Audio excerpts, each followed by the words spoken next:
Howdy, Dota Sisters. The new Wonderlands DLC Coiled Captors just dropped this week, and with it, the new Chaos level 35. I wanted to make a quick build video to help my fellow Clawbringer mains sharing a seat with me on the struggle bus.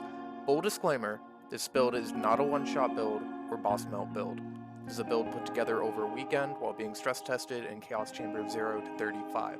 I'm labeling it a progression build because it will help you make progress if you are feeling stuck in your current Chaos tier. It is a well-rounded build featuring melee, gun, and ability optimization options, and high durability, boasting high ward and HP, with great health sustain utility tools at your choice. You can choose how to mold and shape the build in whatever direction you choose as a Clawbringer with our gear pool.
In the background is just an exhibition run at Chaos Tier 20. To make sure the build was in a good spot before making this video, I ran Dragon Lord at Chaos 35 and were able to kill him in just under 13 minutes. Again, this is not a one-shot boss melter build. This is a well-rounded build that is diverse enough to give you the choices to build your Clawbringer in a way that will succeed in Chaos Chamber progression. You will have to learn the bosses, the mechanics, and strategies to optimize the encounters through a sometimes brutal trial and error, and this build is intended to make the learning curve much less brutal. With the high HP, we'll be able to take damage without dying, and our damage is solid enough to clear runs in the top 50% of the player base. I would not call this build competitive or endgame. It is still a work in progress. Starting with guns, we have very solid burst DPS with the Rain of Arrows shotgun, but it struggles to consistently put out sustainable damage to pass the last year drill shield DPS checks that you may encounter in your Chaos runs. The Rain of Arrows that I picked up was enough to pass drill shield DPS checks from Chaos 0 to 20. During our prog, we also got the volatile Blazing Volley, which gave us new mid-range DPS when our bursty shotgun ran out of ammo. Portable Sawmill is another great range burst option when in a fight for your soul, or when you are targeting wyverns and buff buddies. We also have a volatile Gluttony with Dark Magic Enchant to give us consistent, sustainable damage. The key idea is to burst, melt using the Rain of Arrows before switching to our Volley, Gluttony, and Sawmill. For spells, we mostly use stat sticks as the build was not made with spells in mind. We were lucky enough to get a Chaotic Tidebreaker, which was a very good power spike as the debuff Soaked makes enemies take 150% more lightning damage at the cost of fire.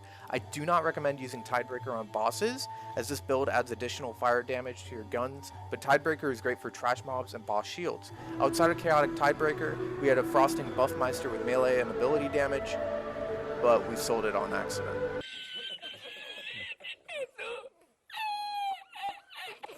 Optionally, we also have a Chaotic Inflammation with the Clawbringer enchantment, Cleansing Flame, to heal for an additional 40% HP and revive downed allies, but as a solo player, it wasn't really that helpful past Chaos Tier 20. With melee, we leaned heavily toward the Fatebreaker due to its thematic appeal as a Clawbringer, and the Shield Restore gives us great survivability as a utility tool. We also experimented with the Ragnarok, but I ended up disliking the dash forward feature of Ragnarok that get me one-hit killed on boss fights. We also have a pin cushion with Dark Magic and Vampire, in addition to a Lightning Twin Soul with Caustic and Vampire. We were lucky enough to get a Gluttony Skulldugger with melee enchant for a base of 40% melee and an additional 40% melee on action skill.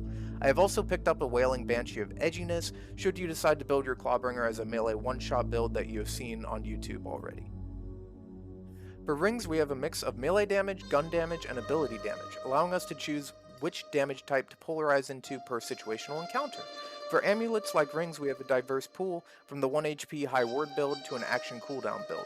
The Universal Soldier is the only amulet that gave us Clawbringer power, which is why I am featuring it in this build. The big issue that I experienced in my Chaos Chamber progression was how hard the mobs hit, resulting in a lot of trial and error. After hitting Chaos 20, we were graced with the Corrupted Plate Mail Legendary with plus 30% Clawbringer power, which was a huge power spike because the dark damage efficiency let us switch from our Cleansing Flame healing build to a more aggressive and elemental damage heavy Storm Dragon Judgment setup. This resulted in really smooth sailing from Chaos 25 to 35, combined with our Voltaic gun drops mentioned earlier. For general Chaos Chamber tips, I suggest a few things. 1. Do not be ashamed of buff altars. They are there for a reason. Consider altars of gun damage, critical damage, and elemental damage with this build. Ignore altars of max health and ward because they do not typically make the difference as you are already very tanky. I strongly advise picking up ammo efficiency, as staying on bosses can be the difference between clearing and failing because you are doing 0 DPS to the boss when you are chasing mobs around praying for shotgun ammo. 2. Buy the DLC. At the end of the DLC, you will fight a boss that is then added to the Chaos Chamber boss pool. After finishing the DLC, I did not encounter Drill a single time from Chaos Tiers 20 to 35. 3. For solo players, consider resetting your run when you encounter Drill or the Wasker. It may be possible to kill them with further optimization, strategizing, and buffs, but the time lost to a 30-minute boss fight could have been another 2 runs of progress with better boss RNG. 4. Learn the mechanics, especially the opportunities for you to get more ammo from trash mobs without losing too much DPS on a boss. On terms of areas of improvement, this build is still missing a few items, and off the top of my head, I can name 4 things. 1. Buffmeister with ice damage, bonk, and ka-chow. 2. A Livewire with a bayonet and melee enchantment. 3. Better overall enchantment polarization. We are spread between elemental, melee, lightning, and dark magic damage. When focusing on one damage type, such as fire, gun, melee, ice, dark, would be more effective in post-Chaos 35 content in the future. I hope this build and video can help the Clawbringers out there like me, who had to go back to the drawing board several times to get over the Chaos level 20 wall. The save file is available. To download and access the save file, head on over to twitch.tv/spacedraggy. The link to our Twitch channel is in the video description. You do not have to subscribe, simply follow our channel and type !Death Knight in the comments and a link will be dropped to download the save file. You will need a Twitch account, however. I would be fine with people not following to get the save file. The problem is we are being just swarmed by bots, and if we're not in follower only mode, it'll just be nothing but phishing link spam in my chat. Thank you so much for watching, and I hope Loot Luck favors you in your future bunkers and badass adventures. Please consider subscribing and liking the video on YouTube. I also appreciate discussion of the content and any feedback or criticism. If you are using the build or save file and are still having problems, let me know in the comments below and we can figure it out together. Have a great day.